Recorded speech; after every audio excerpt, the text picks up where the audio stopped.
Hi, my name's Jason, and I used to be just a good old average American kid living in upstate New York. There's me. I played baseball, mastered Mortal Kombat, went to the prom, said the Pledge of Allegiance every day, and loved my country. I even lived the dream of every American youth, college.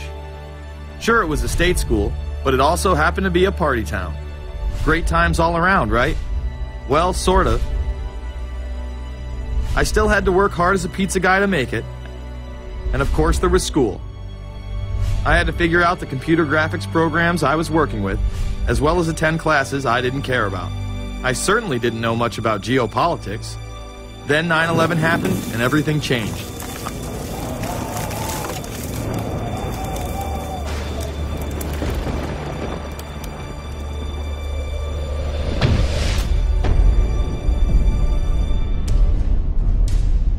I was pissed. How dare the Muslim extremists massacre all those people? But was it all true? Prior to the invasion of Iraq, something didn't seem right. I then did a startling thing. I actually took a look at what happened that terrible September day. What I found horrified and angered me to such an extent that I took action. We were lied to, and lied to big time. Before I knew it, I went from a normal college student to the political guy at the party to one of the guys that brought you the first internet blockbuster, Loose Change. The film would not only change my life, but countless others as well. If you've ever seen Loose Change, the documentary about September 11th, conspiracy theorist documentary, it is riveting. Oh, like, yeah. You watch it, and by the end, not even the end, 10 minutes in, you're like... You got your car packed, your head... You're just like, oh my God, it's all true. So every place, there's questions coming from this documentary. And you don't have to believe everything in the documentary to still have questions come up. And you look back and you remember what you saw and what you were told, and now you have questions. We got the boogeyman out there. Wow. See, for many years it was communism, then it was the war on drugs, now it's the war on terror. All through our life we've had to have a boogeyman. Loose Change took the truth about 9/11 into the mainstream with over 100 million views and allowed me to travel the country and even take on some of my detractors. The answer is no, they cannot. Jason, I think it's telling that every time you disagree with something, you call the people a liar. I'm not calling anybody a liar, sir. I'm calling you a liar because you are a liar. But if we were lied to about 9/11, then who was really behind it? A lot of people on the web were pointing towards the New World Order, but that was impossible. I mean, the Hulkster couldn't be involved, could he? The NWO is the only way to go, and what you gonna do? So I set out to find out if a New World Order really existed. And if it did, what was it? Who was involved? And what were their goals? The very word secrecy is repugnant in a free and open society. And we are, as a people, inherently and historically opposed to secret societies, to secret oaths, and to secret proceedings. For we are opposed around the world by a monolithic and ruthless conspiracy. It is a system which has conscripted vast human and material resources into the building of a tightly knit, highly efficient machine. Its preparations are concealed, not published. Its mistakes are buried, not headlined. Its dissenters are silenced, not praised.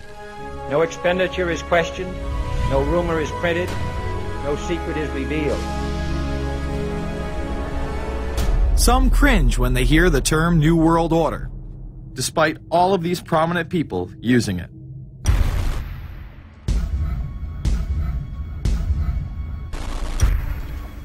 The world that maybe some people dreamt of at that conference back in Bournemouth, when it looked as if maybe history would end, that liberal democracy would triumph, that free market economics would slowly progress, and we'd have a new world order.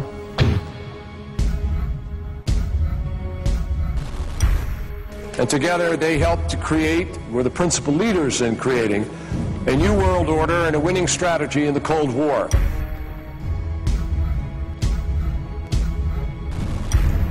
We are part of a new world order. And as the recently departed Admiral William J. Crowe once said, it's long on new and it's short on order.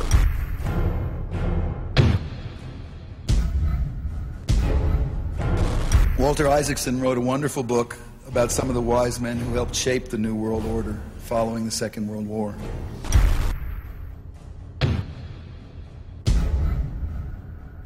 As we devise a way forward in Iraq, I urge the international community to embrace its responsibility for creating that new world order. A new world order based upon collective action.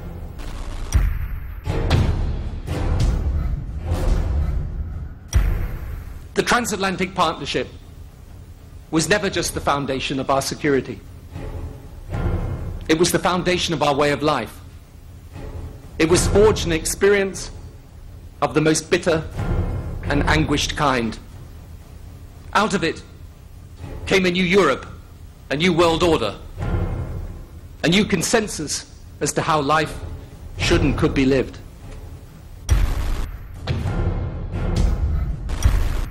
And just like that, it was gone.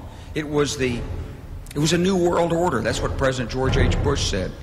Harvard historian Francis Fukuyama pronounced the end of history.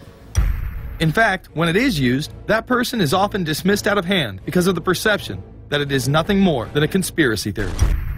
Actually, the idea of global governance and a one world order has been around for centuries, and the term New World Order has been used frequently in recent history. The New World Order means different things to different people, but to those who expect to be in control of it, it means the same thing. It means all the world under their control. They believe that somebody must rule. After all, people are too darn dumb to know how to rule themselves. They figured that that's their role. The first in-depth publication of note was Samuel Zane Batten's work, The New World Order, which was published in 1919. Under the cloak of Christianity, this order speaks of a new world rising and advocates social control over all people and all resources. It promotes a world federation with a world parliament, an international court, and a global police force. Some of its goals are as follows. Community. The danger and loss in crime and degeneracy. The determination to make community life safe, sanitary, wholesome, and moral. Industrial. The disappearance of class distinctions and the solidarity of all interests in the economic process. National. The conception of the nation's welfare as the supreme concern, with the policy that everything shall contribute to this end, and every person must do some useful work. International. The creation of an international mind, with a world consciousness, and a world patriotism. The destruction of every arbitrary power that can separately and of its single choice disturb the peace of the world. World government is good, right? It put an end to war. Well, it could put an end to war because you just only have one dictator. I think Adolf Hitler had that in mind. He wanted a world government too, with himself as the master leader. Many have regarded Hitler as the apex of evil, a true heart of darkness. But how many people know that Hitler had his own vision of a new world order? Hitler had been promoted by the establishment. He graced the cover of Time magazine many times and was their Man of the Year twice. His vision was simple: unify Europe and then the world. The only real difference was that his order was racially motivated, instead of being based solely on religion. He even wrote a lesser-known follow-up to Mein Kampf in 1928 that many have dubbed My Order, or New World Order. President Roosevelt would condemn this order prior to World War II. Nazi forces openly seek to establish systems of government based on the regimentation of all human beings by a handful of individual rulers who seize power by force. Yes, these men and their hypnotized followers call this a new order. It is not new, and it is not order.